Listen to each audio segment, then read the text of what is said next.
What is a difficult client? They ignore signing a contract, they don't pay on time, they refuse to pay a deposit, and they have unreasonable demands. I call these clients red flags. How do you see red flags prior to agreeing to working with them? How do you set boundaries? How do you fire them if you have to? The best way to deal with difficult clients is to avoid them altogether. You do this by pre-qualifying clients for your business. Not all clients are good for you. So you need to create a filtering system that weeds out the bad apples. How do you pre-qualify clients? First, you need to know who your target client is. Who is your audience? Your second step in pre-qualification is the request for proposal form or project planner questionnaire. Be very specific about what you're asking them. Their project details, timeline, even their budget. You should be able to see who's good and who's not based on the detail of their answers. And if they fail to provide that important information, they're not for you. Let them know you're not a good fit.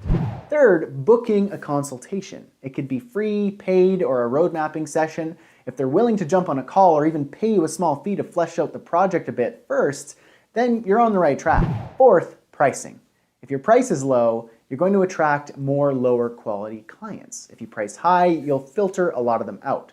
High price doesn't necessarily mean a good client though. Keep that in mind. There are still leeches with money. So although this is a really quick episode, in summary, to deal with bad or difficult clients, the first step is to avoid them altogether. You can do that by knowing who your target client is, by creating a client avatar, understanding their wants, desires, their needs, their problems, the business they're in, what it is that makes their project a success. Understand right to the core who that person is, who that audience is. I encourage you to create an actual client avatar to understand that. Also know your focus, your primary focus, your customer niche, your audience niche, your expertise niche. We worked on that a few episodes back.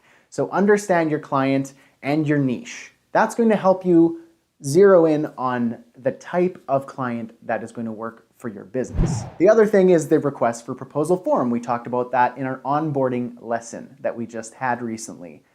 Create a very specific detailed project planner form or a request for proposal form so that when you get a new lead or a prospective client, send them the link to that type form at typeform.com. Create a form with all of that information and have them go through it. Fill out everything from their problems, their struggles, what would make this project a success, their budget, their timeline. Get right down to the nitty-gritty. It's okay if your request for proposal is detailed. You actually want it to be quite detailed and very specific. Don't be afraid to ask about their budget or their timeline, because if they can't answer those things, then they're not quite ready. Every business who wants to market themselves needs a marketing budget, and you shouldn't be the one they go to get that done for free.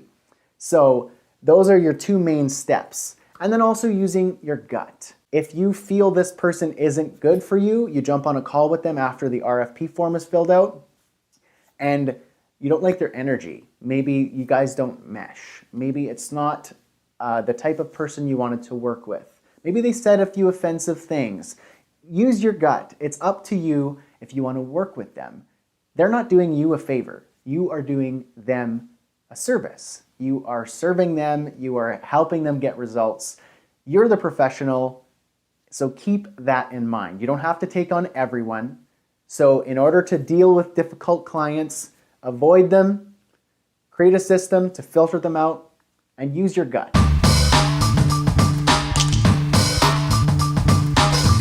If you'd like to know more about dealing with difficult clients and creating a system to book only the best clients for your business, download my free 7-step freelancing roadmap at bradhussey.ca/7-step roadmap.